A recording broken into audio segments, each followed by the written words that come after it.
Assalamualaikum warahmatullahi wabarakatuh. Saya Aulia Tridisa Ramadanti dari program studi Bahasa Arab kelas 1A ingin sedikit menjelaskan tentang sejarah perkembangan bahasa Indonesia. Kelas saya mulai. Perkembangan bahasa Indonesia, lisan maupun tulisan, berkembang mulai pada saat terbentuknya, yaitu pada 28 Oktober 1928. Ya, tepat pada saat Sumpah Pemuda. Setelah terbentuk, bahasa Indonesia terus berkembang seiring berlakunya ejaan Van Ophuijsen, Suwandi, Melindo, bahkan hingga ke ejaan yang disempurnakan.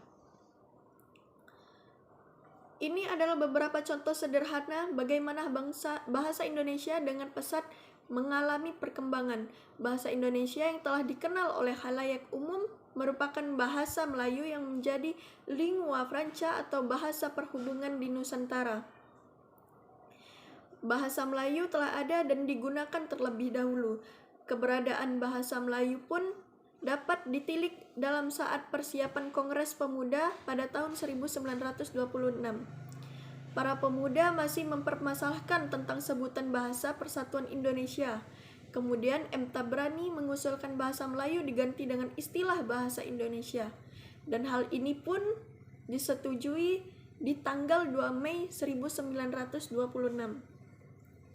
Badan Pengembangan dan Pembinaan Bahasa, Kementerian Pendidikan, Kebudayaan, Riset, dan Teknologi dalam laman resminya telah mencantumkan bahwa bahasa Melayu telah berada di kawasan Asia dan khususnya Asia Tenggara sejak abad ke-7.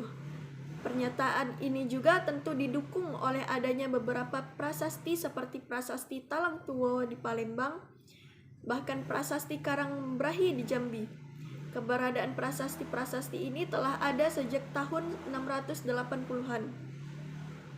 Selanjutnya, untuk sejarah perkembangan bahasa Indonesia dapat disoroti melalui zaman Sriwijaya yang menggunakan bahasa Melayu untuk menjadi bahasa pembelajaran, kebudayaan, dan hingga pada saat penyebaran agama Kristen oleh para pendeta-pendeta dan orang Belanda pada saat masih berada di Indonesia.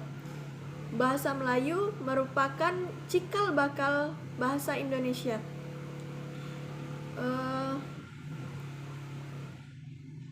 Bahasa Melayu merupakan cikal bakal bahasa Indonesia telah berkembang dengan sangat pesat di Indonesia, bahkan sebelum bahasa Indonesia pertama kali diumumkan pada Sumpah Pemuda.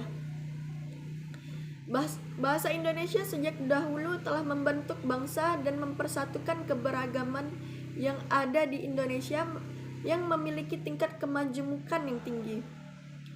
Bahasa pada dasarnya adalah media untuk berkomunikasi, ternyata memiliki eksistensi yang lebih lagi. Bahasa mencakup hampir seluruh lapisan masyarakat, bahkan kebudayaan itu sendiri. Bahkan banyak sumber yang mengupas fungsi bahasa Indonesia. Salah satunya Arifin. Kedudukan bahasa Indonesia memiliki fungsi berikut. Yang pertama, lambang kebanggaan Indonesia. Bahasa Indonesia mencerminkan setiap nilai-nilai yang dimiliki oleh bangsa Indonesia. Yang kedua, lambang identitas nasional. Bahasa Indonesia merupakan identitas jati diri dari orang-orang atau penduduk Indonesia. Yang ketiga, alat perhubungan antar warga, antar daerah, dan antar budaya. Bahasa Indonesia menghindari segala aktivitas yang dapat menimbulkan kesalahpahaman di tengah masyarakat yang majemuk. Yang keempat, alat pemersatu dan suku budaya dan bahasanya. Bahasa Indonesia mempersatukan setiap suku-suku di Indonesia memiliki bahasa dan kebudayaan yang berbeda. Dengan total 700-an bahasa daerah, bahasa Indonesia pun menyatukan. Dengan demikian, peranan bahasa Indonesia adalah krusial dalam menunjang bangsa dan negara serta setiap pada rakyat Indonesia. Baiklah.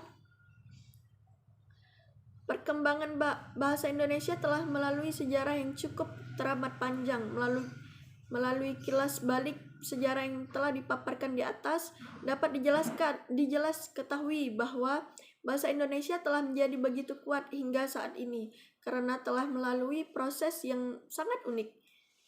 Berawal dari bahasa Melayu, kontak dengan bahasa budaya asing, yang kemudian menggunakan bahasa Melayu dan menjadi bahasa yang akhirnya diganti dengan istilah bahasa Indonesia pada tahun 1926. Baiklah, sekian penjelasan saya. Mohon maaf jika banyak kurangnya dan banyak salahnya. Wabillahi taufik wal hidayah. Wassalamualaikum warahmatullahi wabarakatuh.